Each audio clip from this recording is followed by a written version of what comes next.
students, today in pharmaceutical biotechnology, we are going to see about some of the basic principles that occur in genetic engineering. Right. This is the your second next unit and the last unit of unit one. Right. In basic principles of genetic engineering, this is part one of lecture. Please pay attention. We are going to study in detail.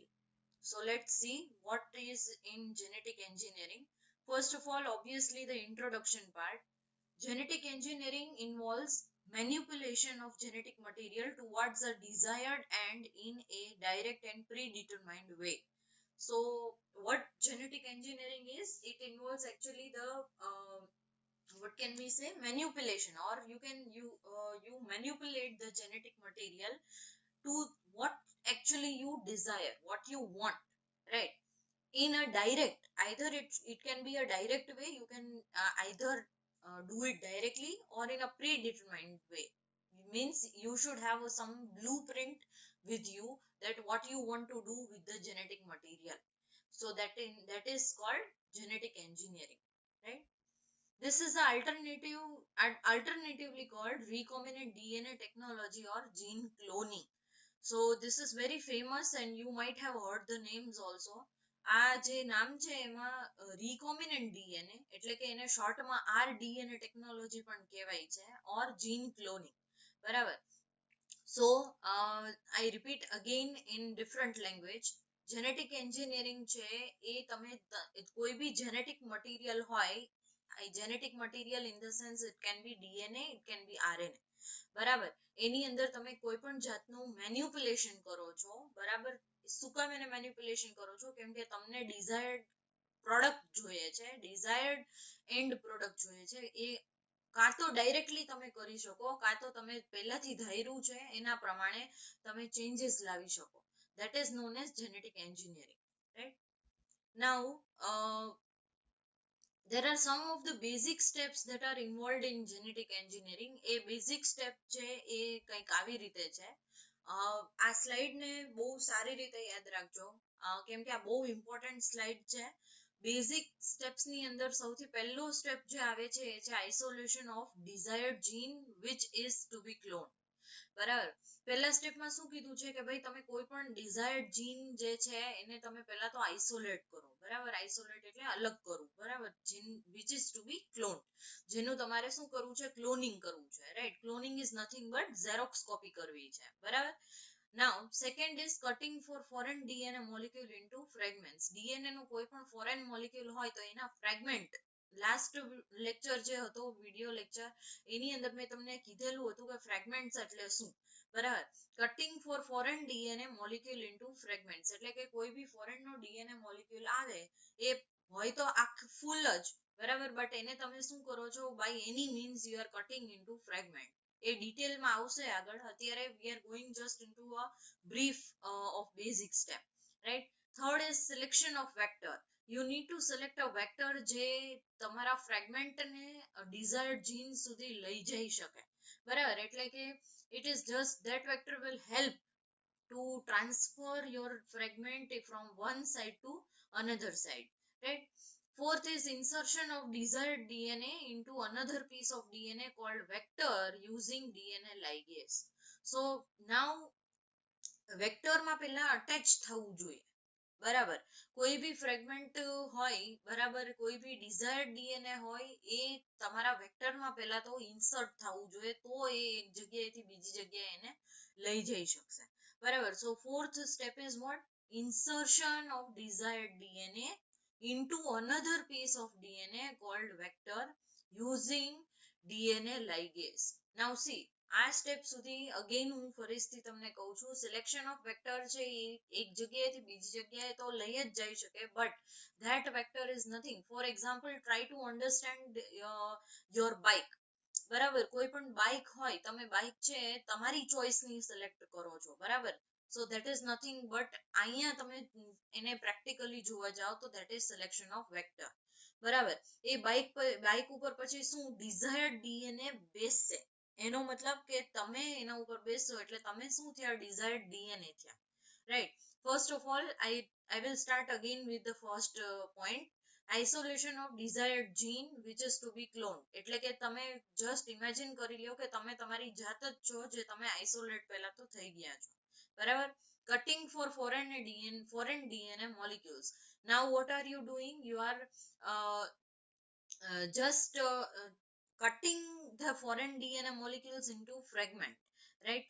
Then next is selection of vector. હવે તમે કોઈ પણ showroom માં જશો ત્યાં bike હશે, બરાબર, તો એ બાઇક છે તમે કેવી રીતે કઈ સિલેક્ટ કરો છો એ તમારા ઉપર ડિપેન્ડ કરે છે, બરાબર. The similar way genetic engineering માં પણ સિલેક્શન ઓફ વેક્ટર હોય, એ વેક્ટર કેના ઉપર ડિપેન્ડ કરે? રિસર્ચ સાયન્ટિસ્ટ ઉપર ડિપેન્ડ કરે, right, those who are doing research, right. then next is fourth insertion of desired DNA. હવે તમારે કઈ બાઇક ઉપર બેસવું છે, ઇન્સર્ટ થવું છે, બરાબર, એ તમે fourth step છે એની અંદર, that is known as vector using DNA ligase, બરાબર. next fifth step is transfer of recombinant vector into prokaryotic or eukaryotic cell either by transformation or by infection using virus. then આમાં fifth સ્ટેપમાં શું કીધું છે કે તમે recombinant vector છે એ કાં તો પ્રોકાર્યોટિક કાં તો યુકાર્યોટિક સેલ્સ, એટલે કે કાં તો એ હ્યુમન બોડી હોઈ શકે, બરાબર, અથવા તો કોઈ પણ જાતના જેની અંદર તમારે ટ્રાન્સફોર્મેશન કરાવવું છે એ આ વાયરસ, એ ઇન શોર્ટ નાનામાં નાના જેટલા ઓર્ગેનિઝમ્સ છે એનાથી લઈને હાયર ઓર્ગેનિઝમ્સ સુધી તમે શું કરી શકો? એ વેક્ટરને ટ્રાન્સફર કરી શકો, right. Sixth, selection of those cells which contain desired recombinant vectors. પછી તમારે એ સિલેક્ટ કરવાનું to selection of those cells which contain the desired recombinant vectors. selection of those vectors જેની અંદર already desired recombinant ની vectors ની હોય, બરાબર, કે આપણે શું કહીએ કે પેલી પ્રોપર્ટી હોય, right. now next and last step, that is seventh step, propagation of or growth of bacteria that can be continued indefinitely to give as much as cloned DNA as needed or expression of gene to be obtained the desired product. એટલે કે propagation or growth of bacteria એ પછી તમારે જોવું પડે, બરાબર, કે growth of bacteria કેવો થાય છે, શું થાય છે, એનું ક્લોનિંગ એટલે કે એક જીન માંથી બીજા જીન બને છે કે નહીં એ બધું પછી તમારે શું કરવું પડે? કન્ટિન્યુઅસલી સતત એના ઉપર વોચ રાખવી પડે તો તમને ખ્યાલ આવે, right. Now please remember this slide, please remember this. આની આ બધા સ્ટેપ્સ જે છે વન બાય વન એકબીજા સાથે કનેક્ટેડ છે, એટલે આ કોઈ પણ સ્ટેપને આડાવડા ના થાય એવું ધ્યાન રાખજો, બરાબર. so first is isolation, then is cutting, then is selection of vector, then is insertion of desired DNA into the vector, transfer of recombinant into higher organisms, selection of those cells which contain desired recombinant vectors, and propagation or growth of bacteria is studied. so these are some of the basic steps that are involved. આપણે આ બધા steps ને detail માં જોવાનું છે, બરાબર. એટલે આ જે લેક્ચર છે, વિડિયો લેક્ચર છે, that is part 1, એની અંદર આપણે અત્યારે ફર્સ્ટ સ્ટેપ, જેટલું ઈઝી દેખાય છે એટલું નથી, ફર્સ્ટ સ્ટેપ છે એ છે isolation of desired gene which is to be cloned, એ આપણે ડિટેલમાં સ્ટડી કરશું, right. so let us start. isolation of desired gene which is to be cloned. Now there are three basic steps. First is rupturing of cell membrane to release cellular component and DNA. Second is separation of nucleic acid from other cellular component, and third is purification of nucleic acid.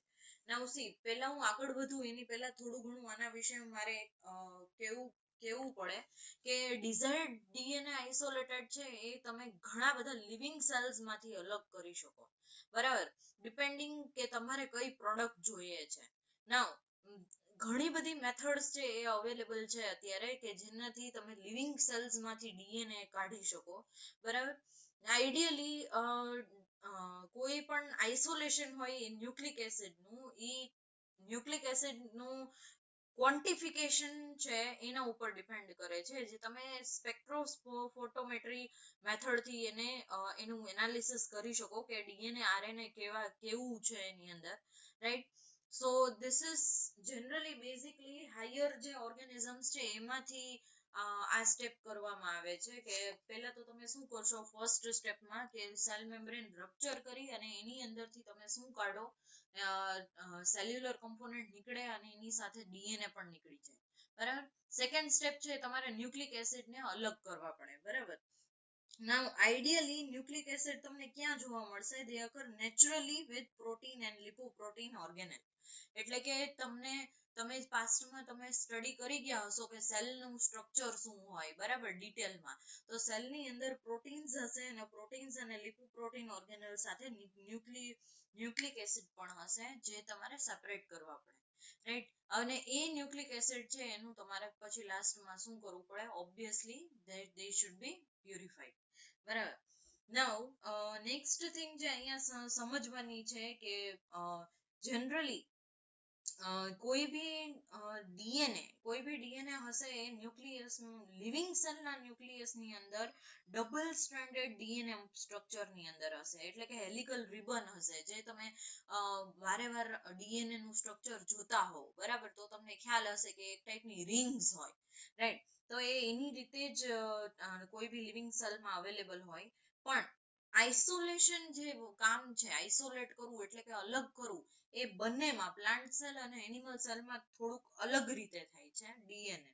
Right generally plant સેલમાંથી DNA isolation છે ને એ થોડુંક tough છે in comparison to animal cells right amount and purity of extracted DNA depends on the nature of the cell. The extracted DNA is treated with restriction endonuclease enzyme to reduce the size of fragment to incorporate easily into suitable vector. And after restriction enzyme digested using electrophoresis technique, same size containing DNA fragment are isolated basing on their molecular weight.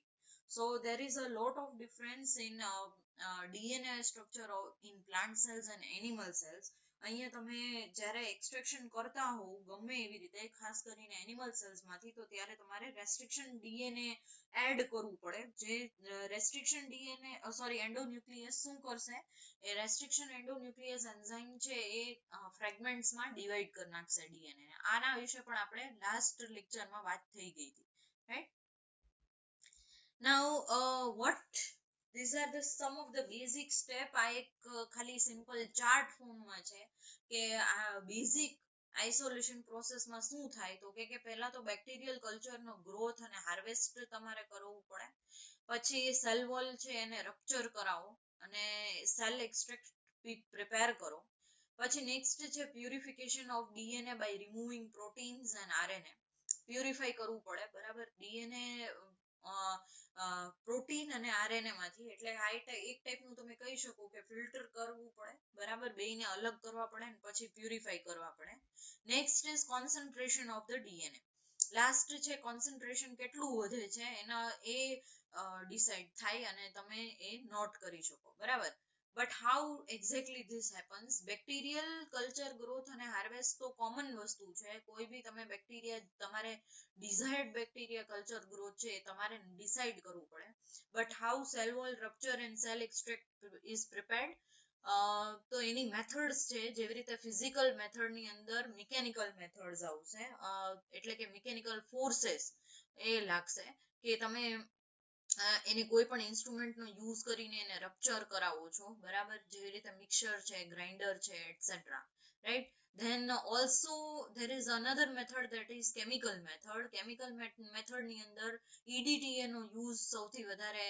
એમ કે તમે કરો તો cell wall rupture અને extract થઈ શકે સર્ફેક્ટન્ટ SDS નો use કરો તો થઈ શકે then enzyme નો યુઝ કરો લાઇસોઝાઇમ તો પણ સેલ વોલ રપ્ચર અને એક્સટ્રેક્શન પ્રિપેર થઈ શકે Purification ની વાત કરીએ તો how you purify DNA is based on protein removed by proteases આપણે already last video lecture માં જોઈ લીધું છે right proteins that can be easily removed by protease RNA can be removed by ribonuclease so if you treat RNA by ribonuclease then RNA gets attached to it and it gets removed right concentration of DNA કેવી રીતે done using ethanol along with salts such as sodium acetate and potassium acetate so salt અમુક જે છે ethanol alcohol તો છે જ but એની સાથે salt પણ તમારે યુઝ કરવા પડે sodium acetate potassium acetate right so this is some of the basic these are the steps involved in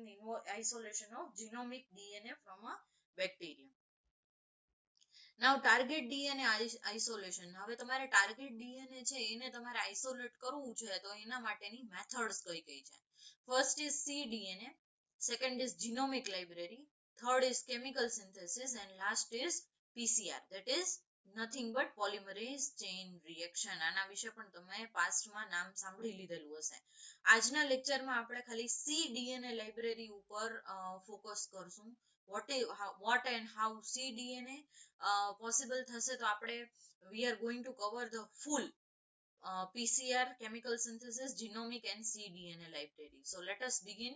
cDNA library is defined as a collection of cDNA fragment, each of which has been cloned into separate vector molecule. એટલે અહીંયા શું થશે કે fragment cDNA ના એ collection આ એનું collection છે it is a library just like book library બરાબર હવે બધાને question એવો થશે કે what is cDNA બરાબર cDNA is nothing but C stands for complementary બરાબર complementary DNA fragment each of which has been cloned જેનું already cloning થઈ ગયું છે separate vector ની અંદર બરાબર next આપણે જોવા જઈએ તો in case of cDNA library DNA copies are produced from RNA sequences usually the mRNA of organism and clone એટલે આ સ્ટેપ બહુ ઈઝી છે સમજવા માટે આમાં શું આરએનએ સિક્વન્સ માંથી કોડ ક્લોનિંગ કરવામાં આવે છે બરાબર એટલે કે ડીએનએ ની શું થશે ઝેરોક્સ કોપી થશે via RNA sequence right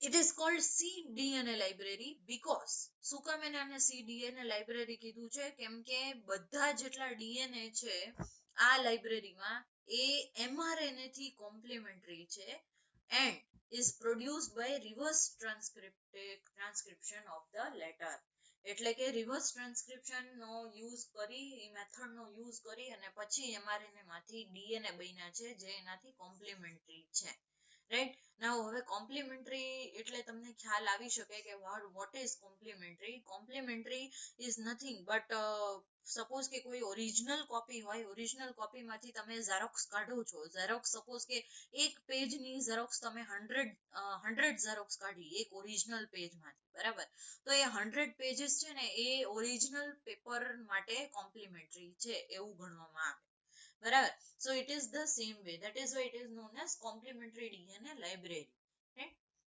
cDNA libraries are produced only from the higher eukaryotes બરાબર એટલે કે હાયર ઓર્ગેનિઝમ્સ છે એમાંથી જ cDNA libraries બને છે લોઅર ઓર્ગેનિઝમ્સ થી નથી બનતી આ પોઈન્ટ યાદ રાખજો right now steps involved in construction હવે અમુક સ્ટેપ્સ આવે છે કે શું કયા કયા સ્ટેપ્સ છે એ ઇમ્પોર્ટન્ટ છે cDNA library ના કન્સ્ટ્રક્શન માં તો ફર્સ્ટ છે extraction of mRNA from eukaryotic cell extraction તમે કરો છો ફર્સ્ટલી કોઈ બી પહેલા તો mRNA ત્યાંથી તમારે મેળવવાનું એને પ્યુરિફાઈ કરવાનું from the rest of the mRNA બીજા mRNA નું મિક્સચર હશે RNA હશે એમાંથી તમારે એને શું કરવાનું છે એને પ્યુરિફાઈ કરવાનું રહેશે એના માટે ઘણી બધી મેથડ્સ આવે છે જેવી રીતે ટ્રાઇઝોલ એક્સટ્રેક્શન છે કોલમ પ્યુરિફિકેશન છે જનરલી કોલમ પ્યુરિફિકેશન છે એ સૌથી વધારે યુઝ થાય છે બરાબર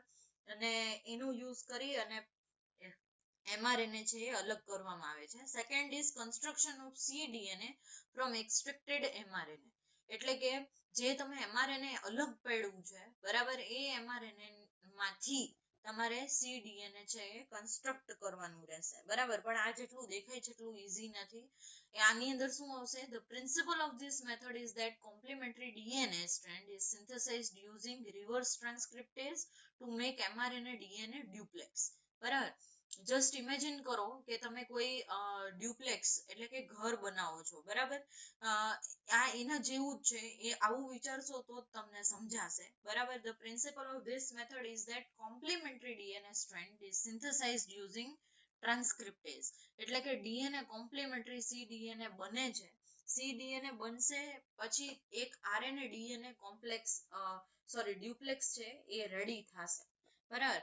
RNA strand is then digested with RNase H and replaced by DNA. બરાબર. એટલે કે અહીંયા શું થશે, પછી RNA નો સ્ટ્રેન્ડ નું પછી કઈ કામ નથી, એક વખત તમારે એન્ટ્રી કરાવી દો છો ત્યાં DNA ની, that after that it is digested and it is also again replaced by DNA. Let's see next. The first step is to anneal chemically synthesized oligo-DT primer to 3' poly A tail of the RNA. આ તમને figure through વ્યવસ્થિત સમજાશે, એટલે પહેલા સાંભળી લ્યો. First step is to anneal chemically synthesize. પહેલા તો ઓલિગો ડીટી ને શું કરવાનું, તમારે એડ કરવાનું રહેશે. એ શું છે, પ્રાઇમર. એનું કામ શું છે, તો કે એ poly A tail of RNA સાથે શું થશે, કનેક્ટ થશે, રાઈટ.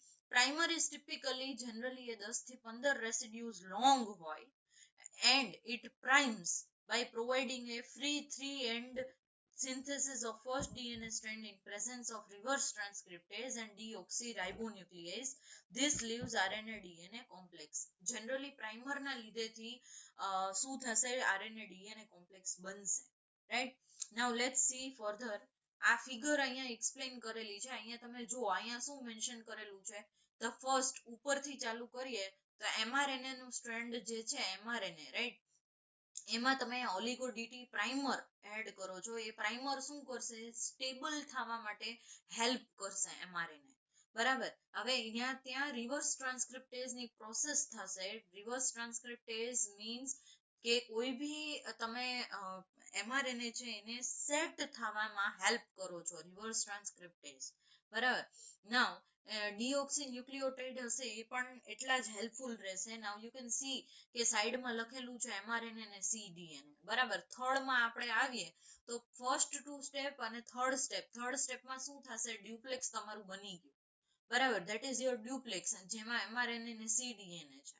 હવે એ ડ્યુપ્લેક્સ ની અંદર તમે ટર્મિનલ ટ્રાન્સફરેઝ એડ કરાવો છો, ડીસીટીપી એડ કરાવો છો, અને એના થ્રુ તમને શું એક લૂપ ફોર્મેશન થશે. બરાબર. એનું પછી તમે આલ્કલી હાઇડ્રોલિસિસ કરાવશો, એટલે પછી શું થશે, આલ્કલી હાઇડ્રોલિસિસ માં તમે પાછું અગેન એ અલગ થઈ જશે.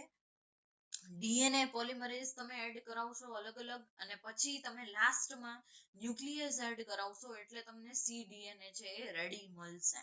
બરાબર. હવે આમાં સેકન્ડ સ્ટેપમાં તમે જોવા જાવ તો પહેલા તો આરએનએ સ્ટ્રેન્ડ છે એને ડીએનએ સ્ટ્રેન્ડ સાથે તમારે શું કરવાનું રહેશે, રિપ્લેસ કરવાનું રહેશે. બરાબર. જે કેના હેલ્પથી થશે, એ રિવર્સ ટ્રાન્સક્રિપ્ટેઝ ના હેલ્પથી થશે. બરાબર. અને ટર્મિનલ ટ્રાન્સફરેઝ થી થશે. હવે અહીંયા RNase H એન્ઝાઇમ છે એનો પણ બહુ મોટો રોલ છે. બરાબર. એ મેઇન છે. The DNA strand that is left behind is then considered as the template, and the second DNA strand is synthesized by action of DNA polymerase. હવે જે DNA strand છે that is left behind is then considered as template, and the second DNA strand is synthesized at the action of polymerase 2. એટલે કે જે સ્ટેપમાં DNA polymerase જે છે એની અંદર એ તમારો DNA છે એ સ્ટ્રેન્ડ actual DNA strand બચશે. બરાબર. Now applications, what are the applications of cDNA library? Applications માં જોવા જઈએ તો generally discovery of novel genes, cloning of fully length cDNA molecules in vitro, study of gene function, study of repertoire of mRNA expressed in different cells or tissues, પછી study of alternative splicing, એટલે કે cut કરવું in different cells of or tissues. These are some of the applications. Target DNA isolation method માંથી cDNA આપણે already જોઈ લીધું. જીનોમિક હવે જોઈએ છીએ, કેમિકલ સિન્થેસિસ અને PCR.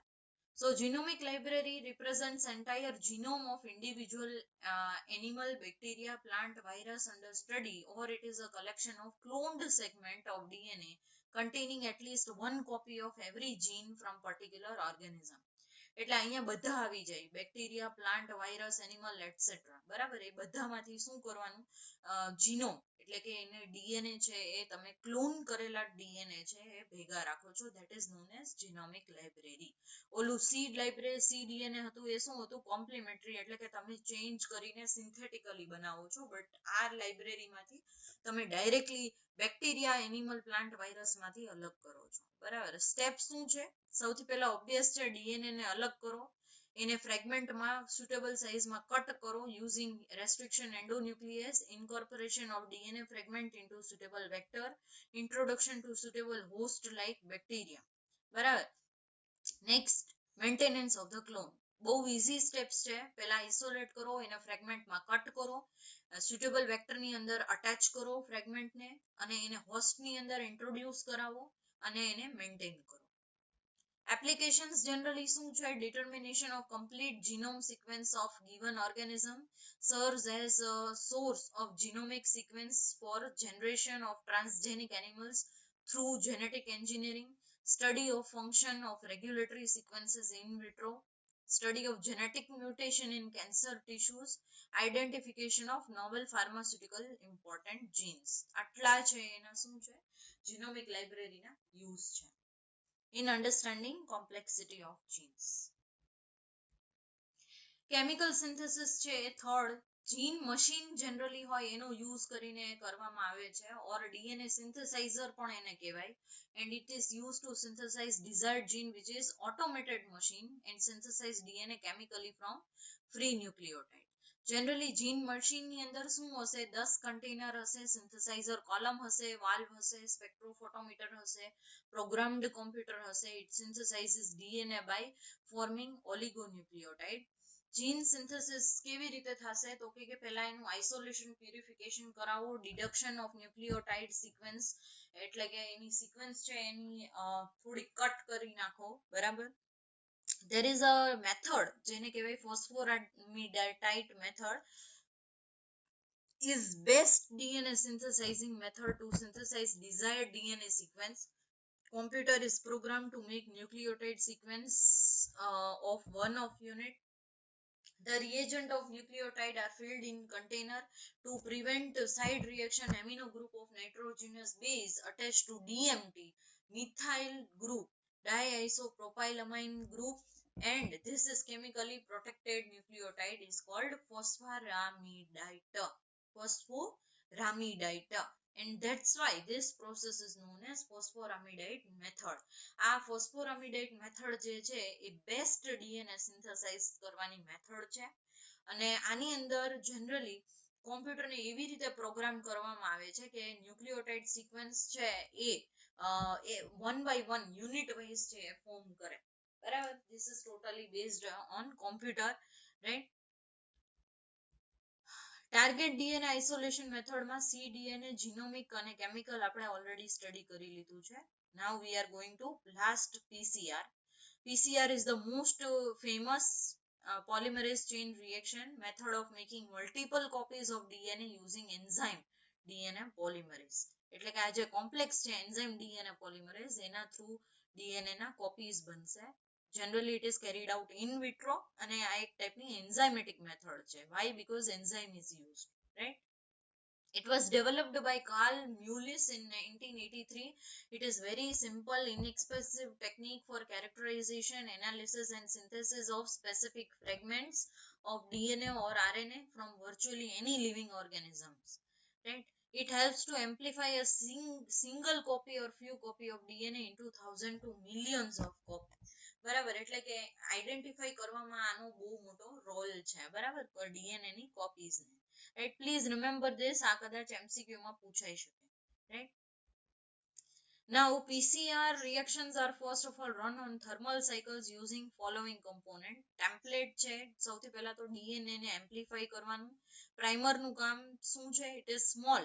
એક નાનું હોય છે, chemically synthesized oligonucleotide that are complementary to region of DNA. Enzyme છે ડીએનએ પોલિમરેઝ. ન્યુક્લિયોટાઇડ્સ 4 ન્યુક્લિયોટાઇડ ટ્રાઇફોસ્ફેટ છે, જેવી રીતે ડીજીટીપી, ડીસીટીપી, ડીએટીપી, ડીટીટીપી. બરાબર, બધાના નામ યાદ રાખવા જશો તો કન્ફ્યુઝ થઈ જશો. Just remember the short form right now. આપણે નેક્સ્ટ જ્યારે લેક્ચર આવશે ત્યારે આનું ફૂલ ફોર્મ ડિસ્કસ કરશું. ન્યુક્લિયોટાઇડ્સ જનરલી 4 છે. ટ્રાઇફોસ્ફેટ બેઝ છે. TP stands for triphosphate, needed to extend the primers by the enzyme. Now basic સ્ટેપમાં શું છે કે પહેલા તો ડીનેચરેશન થશે. ડબલ સ્ટ્રેન્ડ ડીએનએ ટેમ્પલેટ છે એને તમારે ડીનેચરેશન કરાવવાનું ટુ ફોર્મ 2 સિંગલ, એટલે કે એનાથી થશે શું કે જે હેલિકલ સ્ટ્રક્ચર છે એમાંથી ડીએનએ ના જે હેલિકલ સ્ટ્રક્ચર માંથી અલગ અલગ સ્ટ્રેન્ડ છે અલગ અલગ થઈ જશે. એ કેવી રીતે થશે તો કે 95 ડિગ્રી સેલ્સિયસે પહેલા એને હીટ કરવાનું 15 થી 30 સેકન્ડ જ. બરાબર. એનિલિન છે એની લો, એનિલિંગ નો મતલબ શું થાય કે તમે ટેમ્પરેચર સડનલી લો કરો છો. બરાબર, 95 ડિગ્રી છે એનાથી તમે શું કરો છો, લો ટેમ્પરેચર એ લઈ આવો છો. Primers are allowed to bind to template. હવે પ્રાઇમર નું કામ અહીંયા આવશે. Annealing time is 15 to 30 seconds and it depends on the length and base of the primer. તમે કેવા ટાઈપનું પ્રાઇમર યુઝ કરો છો એના ઉપર ડિપેન્ડ કરે છે. જનરલી એનિલિંગ ટેમ્પરેચર છે 3 to 5 ડિગ્રી સેલ્સિયસ હોય, below melting temperature of the pair of the primer use. બરાબર. elongation synthesis step, જનરલી આની અંદર સિન્થેસિસ થશે. પોલિમરેઝ જે એન્ઝાઇમ છે એ સિન્થેસિસ કરશે new strand in 5 to 3 direction at 72 degree Celsius using primer and DNTPs.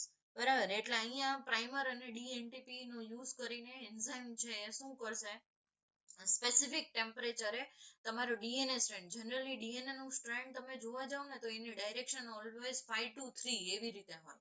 બરાબર, તો એ સ્ટેપમાં અહીંયા શું સિન્થેસિસ થશે. An average DNA polymerase adds 1000 BP per minute. The above 3 steps make one cycle and in general 35 to 40 such cycle are performed in typical PCR amplification. હવે અહીંયા શું કીધું છે કે એવરેજ ડીએનએ પોલિમરેઝ, કોઈ એવરેજ ડીએનએ પોલિમરેઝ એન્ઝાઇમ જે છે એ 1000 BP નો full form શું થાય, બેઝ પર મિનિટ. બરાબર, this is base per minute. The above 3 steps જે છે એ 35 to 40 એવા સાયકલ તમે પરફોર્મ કરો ત્યારે જઈને એ કમ્પ્લીટ થાય. After cycle completion, the reaction is held 70 to 74 degrees Celsius for several minutes to allow final extension of remaining DNA to be fully extended. બરાબર. Now instrumentation ની વાત કરીએ તો થર્મલ સાયક્લર એ ઇન્સ્ટ્રુમેન્ટ નું નામ છે. એ શું કરશે, એમ્પ્લિફિકેશન કરશે વાયા પીસીઆર. એમ્પ્લિફિકેશન એટલે મોડિફાઈ કરવાનો સિગ્નલ. જનરલી 3 ઇવેન્ટ છે એ રિપ્લેસ થાય 30 to 40 સાયકલ્સ એવા થાય. બરાબર, જે પાછળ આપણે ઇવેન્ટ જોયા એવા 30 થી 40 વખત એવું રિપીટ થશે. બરાબર. The automated system performs the cyclic temperature changes required for enzymatic amplification of specific DNA segment in vitro using PCR.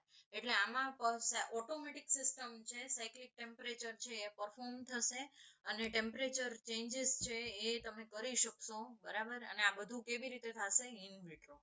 It has thermal block available હોય જેની અંદર હોલ્સ હોય, where tubes containing reaction mixtures can be inserted. The cycler varies temperature of the block in discrete pre-programmed step. આ બધું automatic થશે. right? Application of PCR, it is used in infectious disease, genetic testing, plant science માં, veterinary parasitology માં, in forensic applications, research applications. So this was all about applications of PCR and this whole lecture was only about step 1. બરાબર, એટલે કે આપણે 6 steps જોયા, એ step 7 step જે જોયા basic genetic engineering ના પ્રિન્સિપલ સ્ટેપ્સ, એમાંથી આ ફર્સ્ટ સ્ટેપ હતું જેના જે તમને આગળ જતા હેલ્પફુલ રહેશે બીજા સ્ટેપ્સ ને સમજવા માટે. બરાબર. So in next lecture we will continue about genetic engineering basic principles part 2. So keep studying till then. Thank you so much.